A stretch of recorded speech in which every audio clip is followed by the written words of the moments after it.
Hey, my brothers, welcome to the Knife Review channel by Gus Wolf from Tennessee. And this is just going to be kind of a brief pros and cons look at the SP1 and the SP6 by Ontario. Today I've got my famous dog Bismarck joining me today is on all of my reviews, guys. I'm going to make this a brief one, and at the end of the video I'm going to post a link to the detailed walkthrough on both of these knives. Man, I hope y'all enjoy the content, and look forward to seeing you guys in the woods. One of the first things I would like to point out is that both of these knives do have a place in your collection, in the fact that if you are a fan of Marine Corps lore and Marine Corps regalia, the SP1 is a really great budget option to replace a K-bar, or maybe you have like one of those gift K-bars that are like the Vietnam Veterans issue or something like that, or maybe you just want a beater K-bar style fighting United States Marine Corps utility knife that you don't want to put the damage on your K-bar. You can use this. It's over half the price point of a K-bar. Your K-bar is coming in nowadays at about $100, $90 to $100, and this SP1 can be had for anywhere between $37 and $45 on Amazon, and I'll put an associate link down in the description for you guys. And the same thing with the SP6. This is a very budget-friendly option for anyone wanting a Marine Corps OKC 3S, which is what I was issued in the Marine Corps, the Ontario Marine Corps fighting bayonet. Okay, that comes in at a price point of $140, where this one can be had for somewhere between $40 and $50 depending on the fire. And again, I'll also put a link in the description to it. So brothers, right here we have a side-by-side comparison of the Ontario SP6 fighting knife and the SP1 combat knife, which is similar to a K-bar. Let me zoom this in for you guys. There you go. So let's talk about pros and cons between the two. Well, obviously with an SP1 it might be slightly more concealable, not really though, right? But let's talk about the pros of the SP6, because that's really where we're going to be hitting home here at. All right, I'm going to set the SP1 down while we talk about this. Look at the spine of the knife. Look how long that thickness goes down. Let me pull it in just a little bit closer. That's going to give this knife much more rigidity than the SP1 or K-bar style fighting knife. Okay, also on your SP1 you do have a clip point. Now this is not sharpened, but it does thin the tip out as it gets down there. You can sharpen this if you'd like, but I have some on which I have sharpened and some which I haven't. It does limit your use of batoning if you like to do those kinds of things, okay? But on your SP6 it is nice and straight, nice and flat, again increasing its rigidity.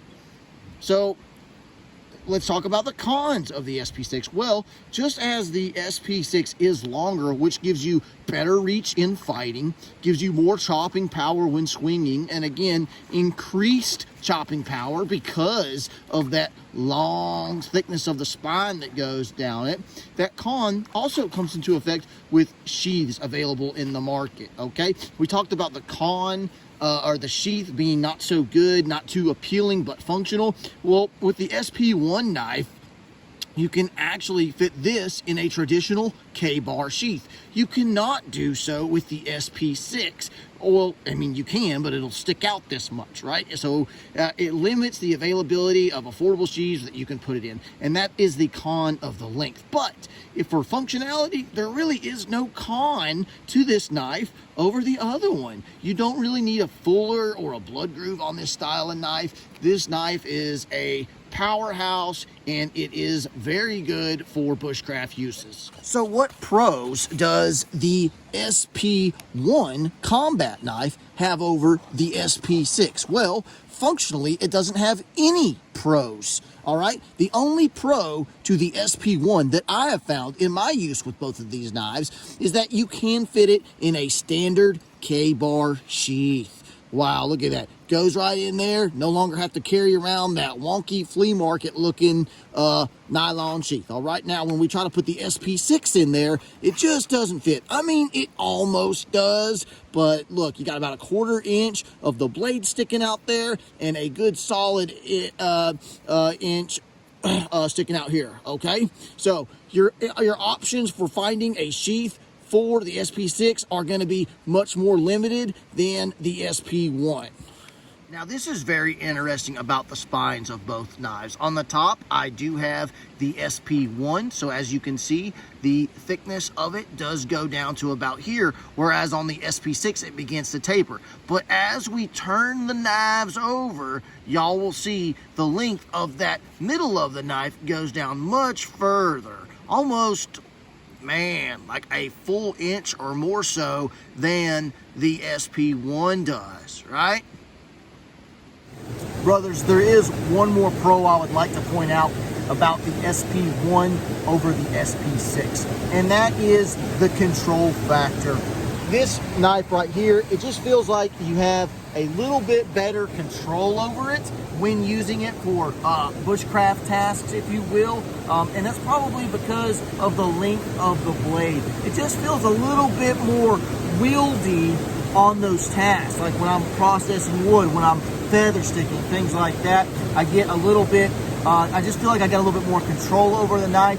Out of the box, it does come with a little bit better of a bevel on it than the SP6. The SP6 comes with a very short bevel on the grind, which makes it a really great chopper, right? But you're gonna have to redefine that edge just a little bit on the SP6 and probably not so much on the SP1. And just to show you guys what I'm talking about on that bevel here, you can see how much taller the bevel is on the SP1 than the SP6, okay? Now with that, you're probably gonna have a little bit more blade maintenance with this one right here than you would on this one. But I mean, this thing is a freaking powerhouse and a can opener, and the SP1 really is too. It's a really great knife, and actually, it's almost, I would argue to say, a better option than a K-bar just because of the handle and the tang construction of it. A little bit more full, so I don't think either way you guys would go wrong. I think Ontario makes some of the best American-made budget knives that you can actually get your hands on and have a good time with, and know that you've got a very reliable American-made product. I'm pretty sure both of these are in 1095 steel. Some newer versions might be switching over to 1075. I've heard rumors that Ontario is slowly switching their metal over to 1075. So you guys let me know in the comments what y'all have found in y'all's research, if there's any truth to that, okay? Thank y'all for joining me today.